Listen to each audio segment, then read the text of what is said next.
Okay guys, good afternoon. My name is Eric and welcome to another episode of Parrot English.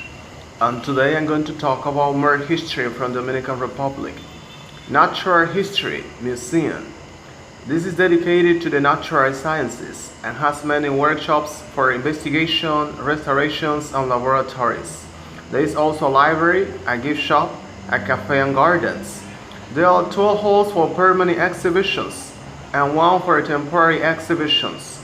Permanent exhibition features a wide range of displays, such as the skeleton for a hand pot, whale, and multiple images of animal and vegetable life. National Theatre. A striking bronze statues of Lope de Vega and Giuseppe Verdi flank the entrance. The three halls are used for different activities. Ravelo Hall is exclusively for theatrical works. Eduardo Brito Hall presents dance and opera, and the Cultural Hall is a traditional setting for lectures, presentations, and calls.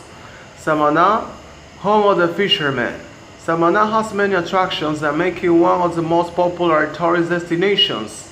There are a range of hotels and restaurants in beautiful scenic and sun-drenched locations. Samana's excellent cuisine includes a very tasty dish of fish with coconut.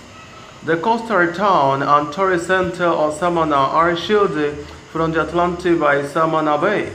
On the town's attractive streets and avenues, there are many old wooden houses and buildings in the Victorian style.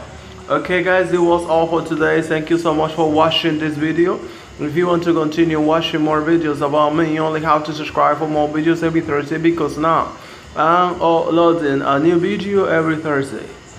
See you next Thursday. This was Parrot English. Bye bye.